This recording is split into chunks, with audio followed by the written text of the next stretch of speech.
Ah, the great Indian puzzle. No, not a complex mathematical theorem, not an unsolved mystery of the universe. Something far more mind boggling. When is Vasant Panchami this year? A simple enough question, one would think. But the answer? Ah, that, my friends, depends on who you ask. Ask your local priest, and he'll consult the panchang, his brows furrowing as he flips the pages.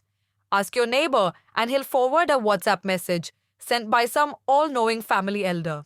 Ask Google, and it will graciously provide you with three different dates, each endorsed by a separate astrologer. And if, in sheer desperation, you dare check different Hindu calendars, you'll discover that each one has assigned Vasant Panchami a different auspicious day. At this point, even Lord Brahma himself might raise an eyebrow, wondering why his divine creation needs so much rescheduling. But, my dear audience, let's not blame the messengers. The real culprit here is our beloved moon, that whimsical celestial body that insists on defining time according to its own rhythm. Unlike our dependable Western calendar, which marches forward with robotic precision, our Hindu calendar follows the lunar cycle, an elegant, poetic, and utterly chaotic system that ensures that no festival ever arrives on the same date twice. You see, Vasant Panchami falls on the fifth day, Panchami, of the bright fortnight, Shukla Paksha, of the Magha month. But since the moon moves in mysterious ways, the date shifts like a political promise, never quite where you expect it to be. And so, every year, India collectively embarks on the great festival date debate. Families argue, priests double check their astrological charts, and office workers wait in frustration, unsure if they should request a leave or just pretend to have a fever on the wrong day. But here's a golden rule: when in doubt, simply follow this ancient, time honored Indian wisdom. Celebrate when the majority of people around you celebrate. Because whether it's the 12th, 13th, or 14th of the month, one thing remains constant. Vasant Panchami is a festival of joy, knowledge, and an excuse to eat sweets. Before knowledge, there was silence. Before melody, there was emptiness. Before wisdom, there was nothing but chaos. The rivers did not whisper, the wind did not hum, and mankind wandered through existence, lost, unaware, untouched by the spark of enlightenment. And so, from the vast cosmic ocean of thought arose Saraswati, the goddess of wisdom, music, and the arts. Draped in white, like the purity of untouched parchment, she carried in her hands the tools that would change the world.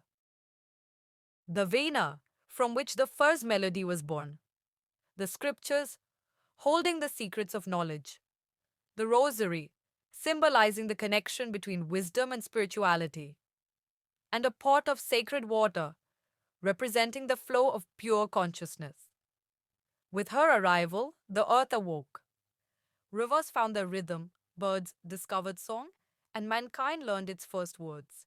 From that moment on, knowledge was no longer a burden. It was a blessing. Learning was not an obligation, it was an act of worship. And so, in honor of that divine awakening, we celebrate Vasant Panchami, not just as a ritual, but as a tribute to the light of understanding that separates us from darkness. Ah, Vasant Panchami, the day when the world itself seems to be dipped in gold. Look around and you'll see yellow everywhere. Yellow saris, yellow turbans, yellow sweets, and of course, the grand mustard fields that stretch like golden carpets across the countryside. Why yellow, you ask?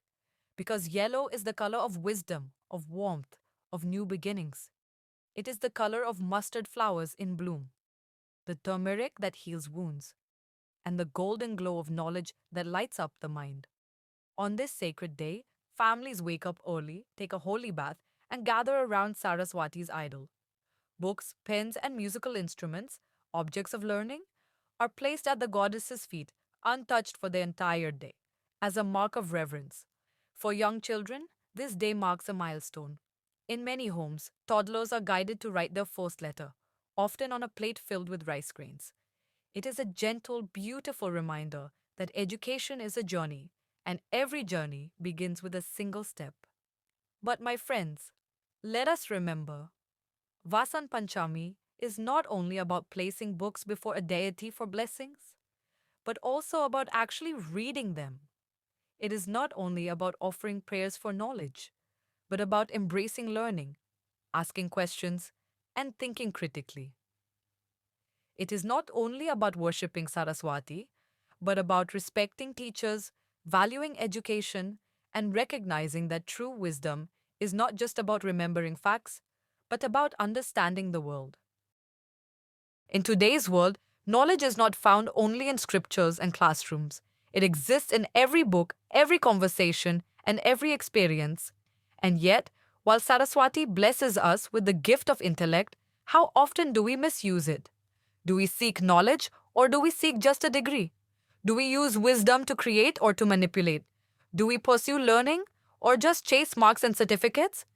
True wisdom is not about hoarding information, but about applying it for the betterment of all. Vasant Panchami is a reminder not just to celebrate knowledge, but to use it well.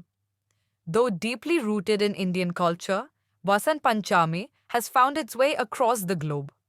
Beyond the borders of India, Vasant Panchami has found a home in hearts across the world.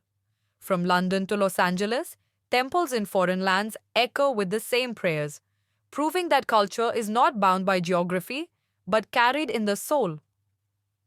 From the UK to the US, from Canada to Singapore, Indian communities celebrate this day by organizing Saraswati Puja, cultural programs, and kite flying festivals. It is a testament to how traditions travel, uniting people beyond borders. For in the end, Vasant Panchami is not just about kites in the sky, flowers in bloom, or rituals performed by rote. It is about awakening the mind, nurturing curiosity, and letting the light of knowledge guide our way. It is about the eternal flame of learning, the boundless beauty of spring, and the wisdom that turns darkness into light. May we all seek wisdom, not just intelligence. May we all pursue learning, not just literacy. May we all embrace growth, not just grades. And may the blessings of Goddess Saraswati flow like an eternal river, nourishing the minds and souls of generations to come. So tell us, how do you celebrate Vasant Panchami? Do you see it as just a tradition or as a deeper lesson in wisdom? Let us know in the comments. And if you enjoyed this journey through knowledge, like, share, and subscribe for more.